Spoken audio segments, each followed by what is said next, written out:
नमस्कार एवरीवन। आज हम अपनी सीरीज़ को कंटिन्यू करते हुए क्लास 10 ज्योग्राफी की आज नया चैप्टर शुरू कर रहे हैं। Chapter 3 water resources. यस, हम इसका पूरा फुल रिवीजन करने वाले हैं, वो भी मिनिमम टाइम में। हमें मिनिमम टाइम के अंदर मैक्सिमम आउटपुट निकालना है, ठीक है। तो इसलिए आप किसी भी एग्ज़ाम की प्रिपरेशन कर रहे हों, चाहे वो आपके बोर्ड एग्ज़ाम्स हैं क्लास 10th के जो भी चल रहे हैं, या फिर आप कर रहे हों टीजीटी की तैयारी, चाहे वो डीएसएसबी है, केवीएस है, कुछ भी है, या आप पीजीटी की तैयारी कर रहे हैं, किसी भी एग्ज़ाम की प्रिपरेशन कर रहे हैं, अगर आप इस वीडियो को देख रहे हैं तो आपका पूरा ये जो हमारा वाटर रिसोर्सेज का चैप्टर है, इसको मैं रिवाइज़ आपके साथ करूँगा, कराऊँगा, और आप जब एग्ज़ाम में जाएंगे बहुत ही कॉन्फिडेंटली इस चैप्टर से रिलेटेड सभी क्वेश्चंस को अटेम्प्ट करेंगे। तो बिना किसी देरी के हम लोग शुरू करते हैं इस चैप्टर को। पहले मैं अपने बारे में जैसे हर वीडियो में बताता हूँ, मेरा नाम है विनायक कोहली। मैं टीजीटी एसएसटी इस समय केवीएस के अंदर, और नवोदय विद्यालय समिति के जो टीजीटी के एग्ज़ाम थे उसमें मेरी ऑल इंडिया रैंक 1 आई थी भगवान की दया से। फिर मुझे 9+ ईयर्स का टीचिंग एक्सपीरियंस है। ये मेरे प्यारे प्यारे बच्चे हैं और ये मैं हूँ।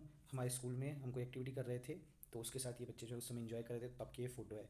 तो आप भी इन बच्चों को, इनके जो आप हैप्पी वाले फेसेस हैं, इनको देखिए और हैप्पी हो जाइए। और इसी एनर्जी के साथ हम लोग शुरू करते हैं हमारा चैप्टर वाटर रिसोर्सेज। सबसे पहले देखिए, अगर हम वाटर रिसोर्सेज की बात कर रहे हैं तो हमें रिसोर्सेज चैप्टर हम लास्ट चैप्टर में पढ़ चुके। रिसोर्सेज क्या होता है? Anything that is helpful to humans. कोई भी चीज़ जो ह्यूमंस को हेल्पफुल होती है, ठीक है, ह्यूमंस को हेल्पफुल होती है, उसकी नीड पूरी करती है, उसको हम रिसोर्स बोलते हैं।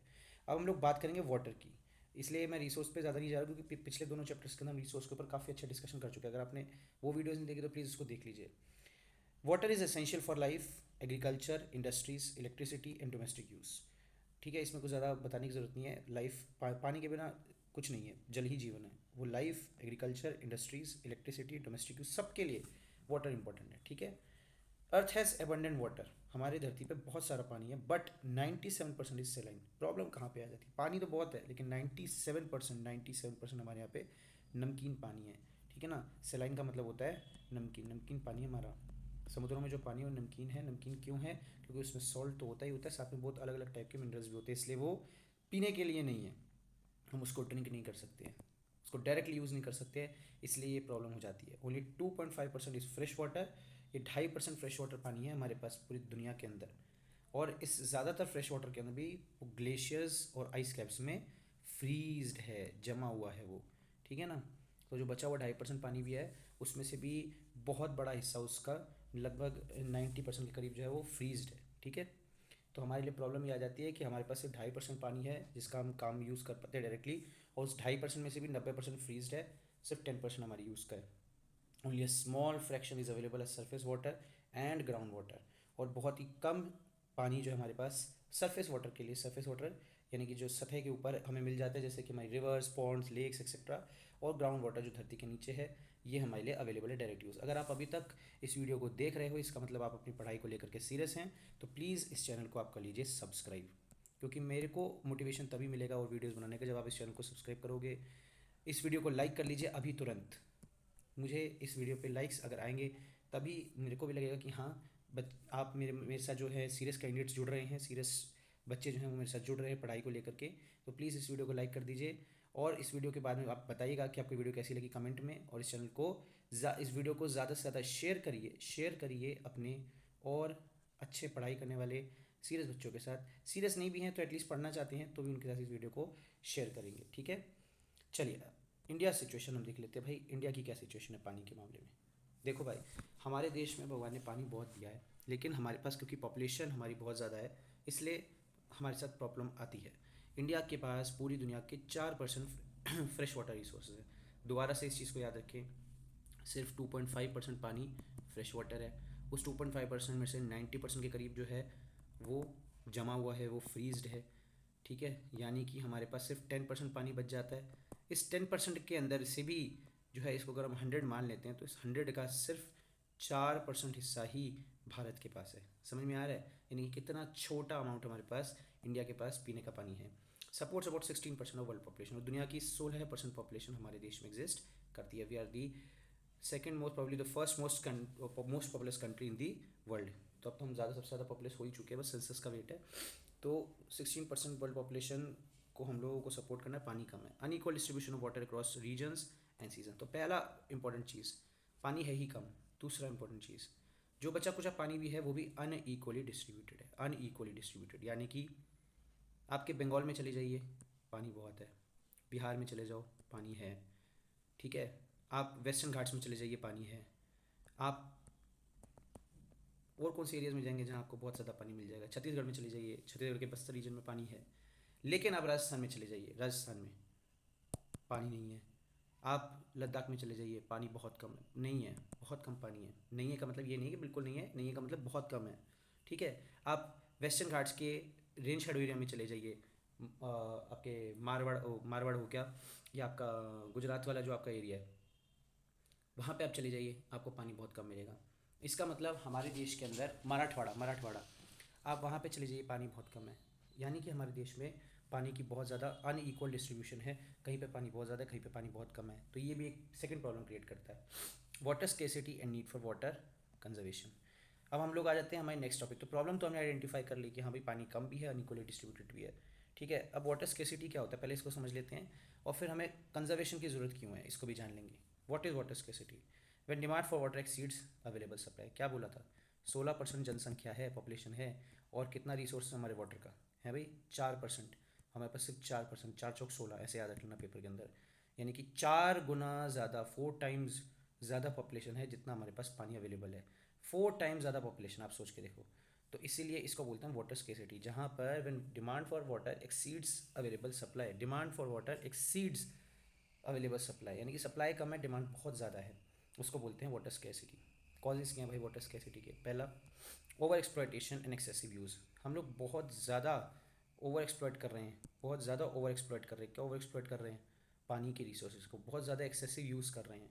क्यों कर रहे हैं भाई? क्योंकि रैपिड पॉपुलेशन है, अर्बनाइजेशन है, इंडस्ट्रियलाइजेशन है, इंटेंसिव इरीगेशन है। तो ये पॉइंट्स को बहुत अच्छे से रिमेंबर कर लेना।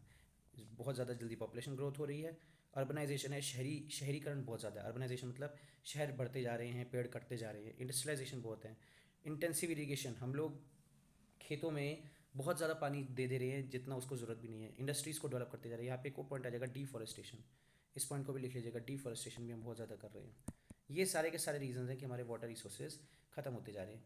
अनइक्वल के बारे में मैंने आपको बता दिया कि अनइक्वल एक्सेस है वाटर को। एक्सेस का मतलब होता है प्राप्त कर पाने की क्षमता, तो अनइक्वल एक्सेस है। Large dams and tube wells benefit certain regions only. अब देखो बेटा, कुछ डैम्स और कुछ ट्यूब वेल्स कहीं पे तो बहुत सारे मिल जाएंगे, कहीं पे बहुत कम मिलेंगे। इस कारण से क्या होता है कि जहाँ पे पानी अवेलेबल है भी, वहाँ पे हमने इतने बड़े बड़े डैम और ट्यूबवेल लगा दिए हैं कि वो पानी का बहुत ज़्यादा मिसयूज़ हो रहा है, बहुत ज़्यादा ओवर यूज़ हो रहा है। Marginal farmers of in lack access. जो मार्जिनल फार्मर्स होता है, मार्जिनल का मतलब क्या होता है? मार्जिनल का मतलब होता है बिल्कुल जो लास्ट में खड़ा है, जो इंसान बिल्कुल लास्ट के अंदर है सोशल हायरार्की के, सबसे गरीब है, सबसे परेशान है, सबसे जो जिसका रिसोर्सेज की बहुत कमी है, उसको हम मार्जिनल बोलते हैं। तो ऐसे फार्मर जो सबसे ज़्यादा गरीब हैं, उनके पास जो सबसे ज़्यादा कम एक्सेस है पानी के लिए। सीजनल एंड रीजनल वेरिएशंस, आओ भाई इसके बारे में बात कर लेते हैं। एरियाज लाइक राजस्थान फेस लो रेनफॉल, ये तो सबको पता है। ड्रॉट प्रोन रीजन सफर फ्रीक्वेंट शॉर्टेजेस। और देखो बेटा इसका क्या मतलब है, रीजनल तो हमने देख लिया था, राजस्थान में कम पानी है और हमारे बंगाल बिहार में ज़्यादा पानी है, ये हो गया रीजनल वाली बात। अगर हम सीजनल की भी बात करेंगे ना, तो भी जैसे इंडिया में जब मानसून आती है बेटा, मानसून आती है, तो मानसून के टाइम पे बहुत सारे रीजन्स में बहुत ज़्यादा बारिश हो जाती है, ठीक है। लेकिन फिर उसके बाद जब हमारी बहुत ज़्यादा समर सीज़न चल रहा होता है, पीक चल रही होती है, समर सीज़न की पीक चल रही होती है, उस टाइम पे क्या होता है, उस टाइम के ऊपर बहुत ज़्यादा कम पानी हो जाता है। आप नोटिस करना, आपके आसपास की कोई नदी बह रही होगी, नदी होगी, उसके अंदर समर सीज़न के अंदर पानी बहुत कम हो जाता होगा, और मानसून में पानी बहुत ज़्यादा हो जाता होगा। इससे क्या प्रॉब्लम है कि मानसून के अंदर तो फ्लड्स आ जाएंगे और समर सीजन में ड्रॉट्स आ जाएंगे, ठीक है। यही यहाँ पे लिखा है। वाटर पोल्यूशन की बात अगर हम करेंगे, वाटर पोल्यूशन क्यों होता है? क्योंकि इंडस्ट्रियल वेस्ट हम लोग बिना ट्रीट करे उसको डाल देते हैं। तो untreated industrial waste directly into the is thrown directly into the rivers. Agriculture chemicals, वो केमिकल जब पानी में जाते हैं, नदियों में जाते हैं, उस पानी की क्वालिटी को ख़राब कर देते हैं, जी पानी में रहने वाले जानवर बेचारे मर जाते हैं, प्लांट्स वगैरह बहुत ज़्यादा इफेक्टेड होते हैं।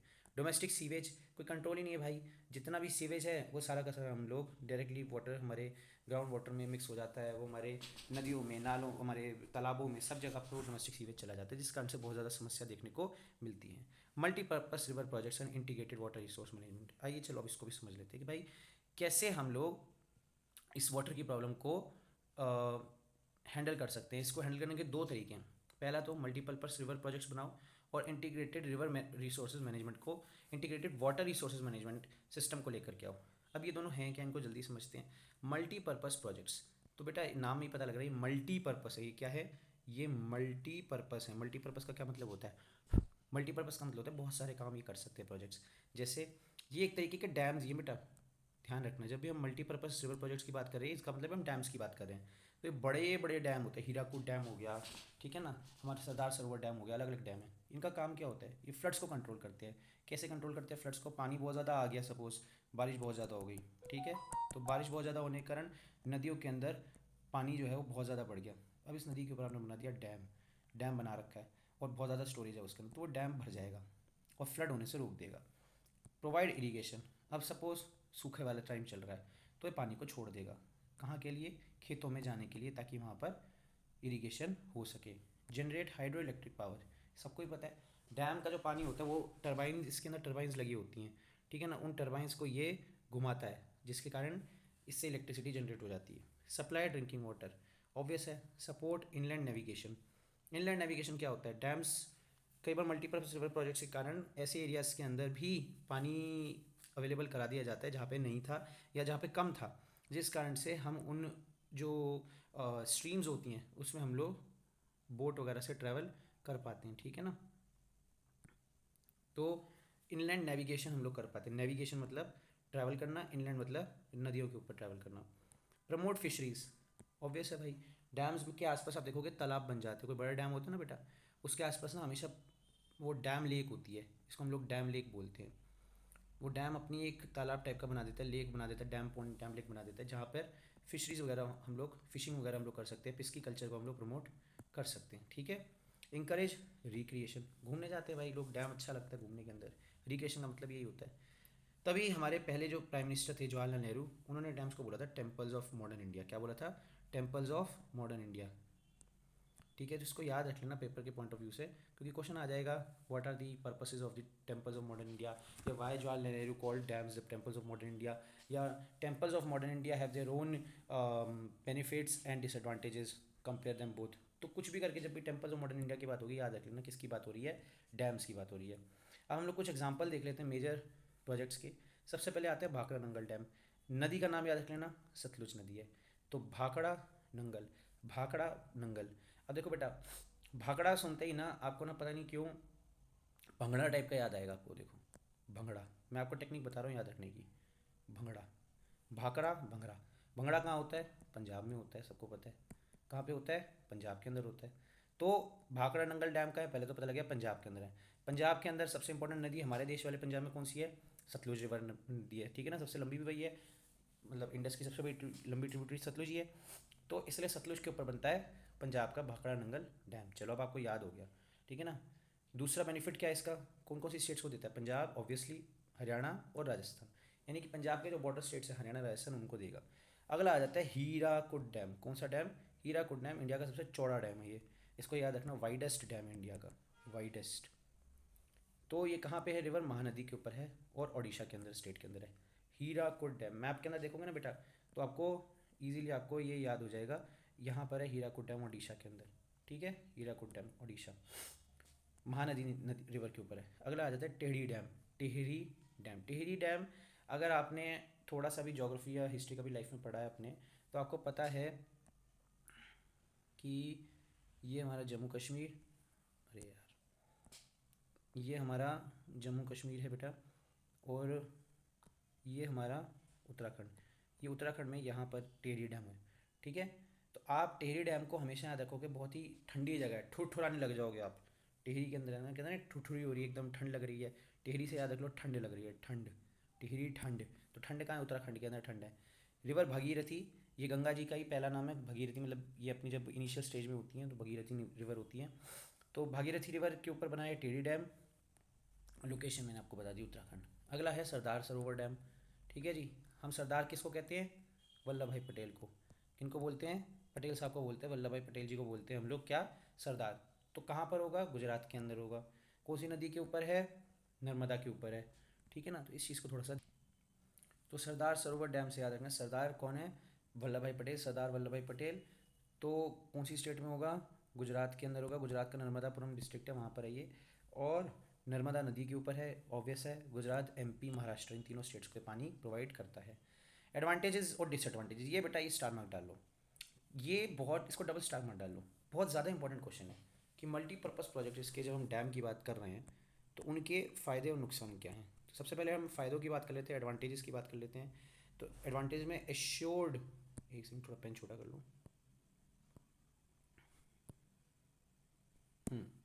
एश्योर्ड इरिगेशन है, ठीक है ना, कि आपने एक बार डैम बना दिया तो आपके खेतों को, उसके आसपास के खेतों को पानी मिल जाएगा, इरिगेशन हो जाएगी। हाइड्रो इलेक्ट्रिक पावर जनरेशन, मैंने आपको बता दिया कि इलेक्ट्रिसिटी जनरेट होती है। फ्लड कंट्रोल, आप फ्लड्स को कंट्रोल कर पाओगे। ड्रिंकिंग वाटर सप्लाई, पानी दे पाओगे पीने का। इनलैंड नेविगेशन मैंने एक्सप्लेन कर दिया। फिशरीज डेवलपमेंट भी बता दिया। सॉइल कंजर्वेशन तो होगा ही। तो ये सारे एडवांटेजेस हैं किसके, डैम्स के। तो इसका स्क्रीनशॉट लेके रखना है, तो इसका स्क्रीनशॉट ले लो, ये बहुत ही ज़्यादा आपको इंपॉर्टेंट है, ठीक है। अगला आ जाते हैं हम लोग डिसएडवांटेजेस के ऊपर। किस पे आ जाते हैं, डिसएडवांटेजेस के ऊपर आ जाते हैं, या डैम्स के क्रिटिसिज्म के ऊपर आ जाते हैं कि भाई डैम्स की प्रॉब्लम्स क्या है। अब इसको अलग अलग हेड में डिवाइड कर लो। पहला हो जाएगा social problems, large scale displacement. भाई जब देखो डैम बनाया जाता है ना, तो उसके आसपास के जितने भी ज़मीन के लोग रहने वाले होते हैं उन सबको हटा दिया जाता है वहाँ से, ठीक है। तो डैम बनाने के अंदर ना बहुत खर्चा होता है, बहुत बड़ा लैंड चाहिए होता है, तो सारे के सारे लोगों को वहाँ से हटा दिया जाता है और दूसरी जगह भेज दिया जाता है। तो लार्ज स्केल डिस्प्लेसमेंट हो जाता है किसका, लोगों का, पीपल का हो जाता है बेटा। Large scale displacement of people, तो लोगों के घर उजड़ जाते हैं डैम बनाने के कारण। पुअर रिहेबिलिटेशन, हमारे देश के अंदर प्रॉब्लम यही है, सपने बहुत बड़े बड़े देखते कर पाते नहीं है, ठीक है। हम लोग डैम बनाना चाहते हैं लेकिन फिर लोगों को ढंग से, उनको कहीं और जब हम लोगों को लेके जाना होता है तो वहाँ पर हम उनको सही तरीके से री इस्टेब्लिश नहीं कर पाते हैं। ये सबसे बड़ी प्रॉब्लम होती है। और जहाँ पे डैम बनते हैं वहाँ पे हमेशा हमेशा के वो लोग परेशान रहने लग जाते हैं। हालांकि हर केस में नहीं होता है, पर कई केसेस में ऐसा देखा गया है। Tribal and rural communities most affected, obviously बेटा। डैम कहाँ बनेगा, जंगल एरिया में तो बनेगा ना, फॉरेस्ट के अंदर तो डैम, फॉरेस्ट एरियाज में ज़्यादा डैम बनते हैं क्योंकि नदियाँ वहीं से गुजरती हैं। और फॉरेस्ट में कौन रहते हैं, ट्राइबल रहते हैं। या गांव साइड में कौन रहते हैं, रूरल रहते हैं। तो रूरल और ट्राइबल कम्युनिटी सबसे ज़्यादा इफेक्टेड होती हैं। इन्वायरमेंटल प्रॉब्लम्स क्या आते हैं, तो अभी तीसरा देख लेंगे, नहीं ये सेकंड है सॉरी, तो सेकंड देख लेंगे एनवायरमेंटल प्रॉब्लम्स को। Submergence of forest, jungle cut गए, डिफॉरेस्टेशन हो गया, ठीक है ना। ये सीधी सी बात है, सबमर्जेंस याद है तो बहुत बढ़िया, नहीं याद है तो डिफॉरेस्टेशन, ठीक है। तो डिफॉरेस्टेशन या फिर सबमर्जेंस ऑफ फॉरेस्ट हो जाता है। लॉस ऑफ बायोडाइवर्सिटी, अब जंगल काटोगे तो बायोडाइवर्सिटी तो जाएगी ना भाई।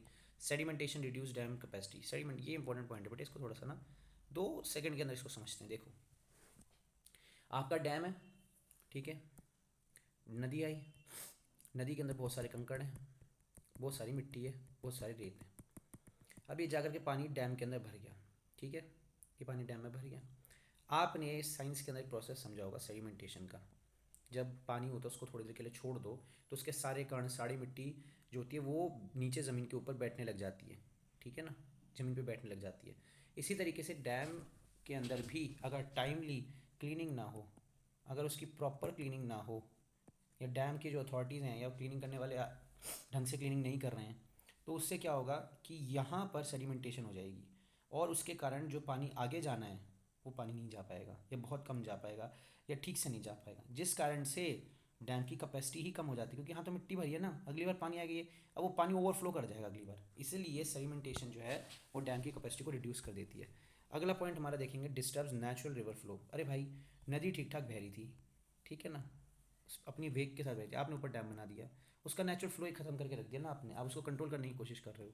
अब हम लोग नेचर के साथ खिलवाड़ कर रहे हैं। कई बार तो अच्छा लगता है, कई बार मान लो बादल बादल फट गया तो नदी नॉर्मल रहती तो पानी सारा निकल जाता, लेकिन अब तो डैम है यहाँ पे, तो उसके कारण क्या होता है, नेचुरल कैलामिटीज़ देखने को मिल जाती हैं हमें, मैन मेड डिजास्टर्स भी कह देते हैं इसको। और भी बहुत सारी चीज़ें होती है बेटा जिसके कारण नदी का नेचुरल फ्लो अगर डिस्टर्ब होता है तो उससे प्रॉब्लम हो जाती है, खासकर इफेक्ट्स एक्वेटिक लाइफ। अच्छी खासी मछलियाँ यहाँ पे थी, आपने क्या किया, डैम बना दिया, अभी मछली डैम में थोड़ी रहेंगी, इसलिए मर जाती हैं। तो बहुत ज़्यादा एक्वेटिक लाइफ ख़राब हो जाती है। अब कहोगे सर आपने थोड़े टाइम पहले बताया था यहाँ पे तो लेक बन जाती है, हाँ बेटा लेक बन जाती है, उस लेक में भी हम लोग करते हैं, लेकिन वो ना कंट्रोल्ड पिस्की कल्चर है, वो पिस्की कल्चर है, याद रखना। यानी कि हमने कंट्रोल्ड वे के अंदर हमने मछलियाँ पालन किया है। लेकिन जो नॉर्मल, अब तुम मछली तो कर लोगे, तुम मगरमच्छ पालोगे, सांप पालोगे, नहीं पालोगे ना। या वो वाली मछलियाँ पालोगे जिनको आप खा नहीं सकते या उनका आप इस्तेमाल नहीं कर सकते, अवॉइड करोगे ना। इसलिए जो नेचुरल एक्वेटिक लाइफ है वो इफेक्ट हो जाती है नदियों की।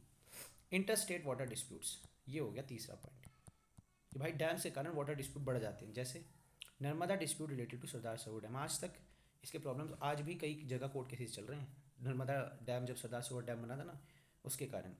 ठीक है, क्योंकि अब आपने डैम तो क्रिएट कर दिया, किस स्टेट को कितना पानी दोगे?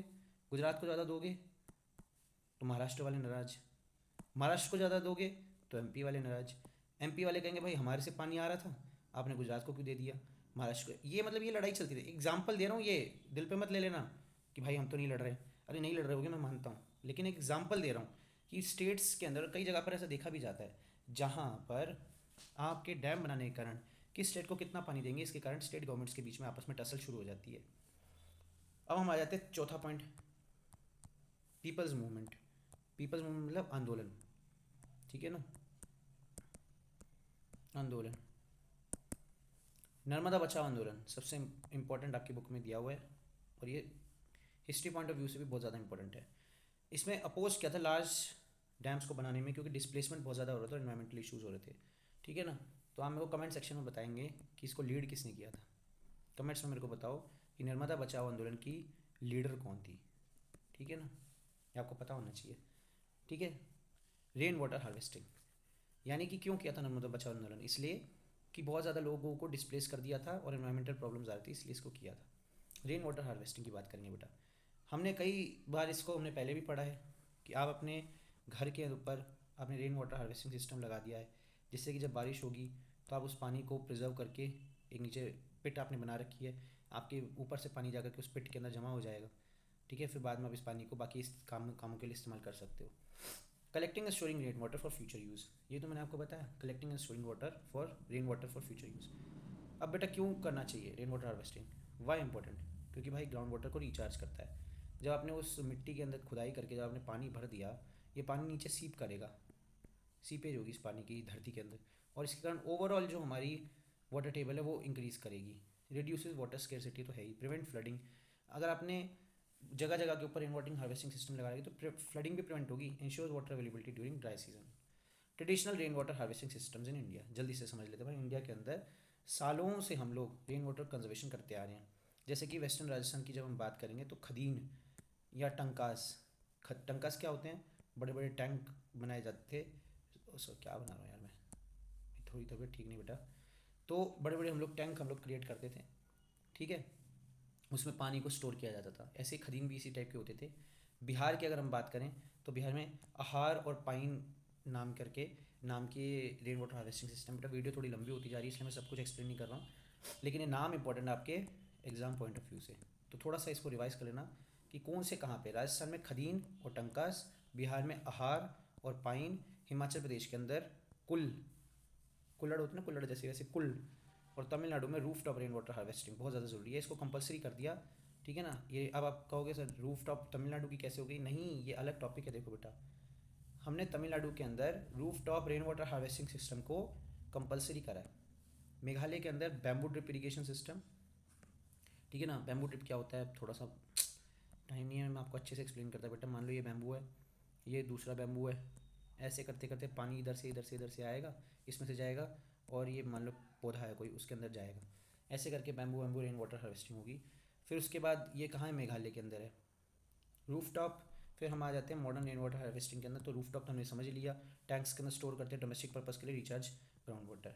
जल्दी से हम लोग गेंदाथूर की केस स्टडी को देख लेते हैं, कर्नाटका की। यहाँ पे nearly every house has roof top rain water harvesting system. Confuse मत करना, तमिलनाडु में कंपलसरी करा है, गेंदाथूर के अंदर उन्होंने करके दिखा दिया, ठीक है। और ये कहाँ पे? कर्नाटका में। कर्नाटका के अंदर हर, ये गेंदाथूर डिस्ट्रिक्ट के अंदर हर मतलब जगह के अंदर हर जगह roof top rain water harvesting system कर दिया गया है। एफिशिएंट वाटर मैनेजमेंट मॉडल है ये हमारे देश के लिए। Integrated water resource management, probably the last topic of this chapter. जल्दी से करनी है, इसके बाद एक नेशनल वाटर पॉलिसी भी है, जल्दी खत्म करते हैं इसको। इंटीग्रेटेड वाटर रिसोर्स मैनेजमेंट क्या है? हम इंटीग्रेट करेंगे, हम ऐसा नहीं करेंगे भाई हमने डैम बना दिया या रिवर्स को इंटरलिंक कर, हम सब चीज़ों को करेंगे, इंटीग्रेट करके चलेंगे। Managing water resources in sustainable, sustainable सुनते ही याद रखना, need of today's generation and future generation, दोनों का ध्यान रखेंगे तो उसको सस्टेनेबल बोलते हैं। एंड इक्विटेबल वे, इक्विटेबल मतलब बराबर तरीके से सबको, किसी को छोड़ना नहीं है हमने। तो managing water resource in sustainable and equitable way. Coordination बिठाएंगे, कोऑर्डिनेशन क्या होता है? समन्वय, यानी कि एक दूसरे का कोऑर्डिनेशन बिठाएंगे एग्रीकल्चर में, इंडस्ट्री में, डोमेस्टिक यूजर्स में, एनवायरनमेंट, यानी कि सब चीज़ों को सबका साथ, सबका विकास, ये आपने नारा सुना होगा, ठीक है ना, या सबको साथ लेकर के चलना, ये है इंटीग्रेटेड वाटर रिसोर्स मैनेजमेंट। अगर आपको याद रखने का तरीका बताया, मैं एग्जाम में मत लिख लेना सबका साथ सबका विकास, मैंने आपको ये याद रखने का तरीका बताया कि इसके अंदर हम लोग वाटर रिसोर्सेज को इंटीग्रेट करके चलेंगे, सस्टेनेबल और इक्विटेबल वे से कोऑर्डिनेशन बिठाएंगे ये सब चीज़ों में। अगला टॉपिक नेशनल वाटर पॉलिसी। सबसे पहले कब इंट्रोड्यूस हुआ? 1987 के अंदर। भाई ईयर इंपॉर्टेंट है, बहुत इंपॉर्टेंट। 1987 कैसे याद रखोगे देख लेना अपने हिसाब से। रिवाइज इन 2002 एंड 2012, यानी कि कोई भी सरकार आई हो, इंटीग्रेटेड वाटर मैनेजमेंट पॉलिसी को और नेशनल वाटर पॉलिसी को कंटिन्यू किया गया है। इसका फोकस क्या है? ऑब्वियसली वाटर कंजर्वेशन पर है, पानी का एफिशिएंट यूज़ करना है, इक्विटेबल डिस्ट्रीब्यूशन करना है, प्रिवेंटिंग पॉल्यूशन। बेटा कुछ ना की टर्म्स हैं, ठीक है, अभी नीचे भी आ रही, इनको ना तुम रट्टा ही मार लो यार। Conservation, efficient use, equitable distribution, preventing water pollution, reforestation, ठीक है ना, एग्रीकल्चर इंडस्ट्री कोऑर्डिनेशन, ये सब इनको, ये पेपर जैसे आप पढ़ो ना इस चैप्टर को, ये तुम्हारे दिमाग में सबसे पहले आ जाने चाहिए। तो इसलिए कुछ की टर्म्स देख लो, मैंने अलग से लिख रखे। Water scarcity, multipurpose river projects, dam, rain water harvesting, ground water recharge, integrated water resource management. कोई भी क्वेश्चन है ना उसके अंदर घुसा देना, आपको काम आएंगे, बहुत काम आएंगे। 5 मार्क्स के इंपॉर्टेंट टॉपिक्स अगर आप बोर्ड एग्जाम्स दे रहे हैं तो, अगर आप बोर्ड एग्जाम्स दे रहे हैं और अगर आप कोई भी एग्जाम और भी दे रहे हो तो भी उसके लिए इस चैप्टर में से क्या क्या इंपॉर्टेंट टॉपिक है उनको जल्दी से कर लेना आप लोग, एकदम लास्ट मिनट रिवीजन के लिए। कॉजेज देख लेना, वाटर स्केर्सिटी की एडवांटेज और डिसएडवांटेज मैंने आपको बताया दिया। Star mark, multipurpose river projects का, रेन वाटर हार्वेस्टिंग मेथड्स देख लेना, अलग अलग ट्रेडिशनल वाटर कंजर्वेशन सिस्टम, कौन सी स्टेट्स के अंदर जो है नेम्स, ये बहुत इंपॉर्टेंट है, कौन सी स्टेट में कौन से वाटर कंजर्वेशन सिस्टम, इनको याद कर लेना। और हमारे को नीड क्यों है कंजर्वेशन की, इसका पूरा चैप्टर अच्छे से रिवाइज हो गया होगा, ठीक है ना, और आपको अब कॉन्फिडेंट आप महसूस कर रहे होंगे। इसलिए बेटा प्लीज़ इस चैनल को जल्दी से सब्सक्राइब कर लीजिए, वीडियो को लाइक कर दीजिए, शेयर कर दीजिए और जल्दी से कमेंट्स के अंदर मेरे को बताएं। एक तो मैंने आपको पूछा था कि नर्मदा बचाओ आंदोलन के एक्टिविस्ट का नाम क्या है, दूसरा आपको ये वीडियो कैसा लगा, ठीक है। बाय बाय, थैंक यू, जय हिंद।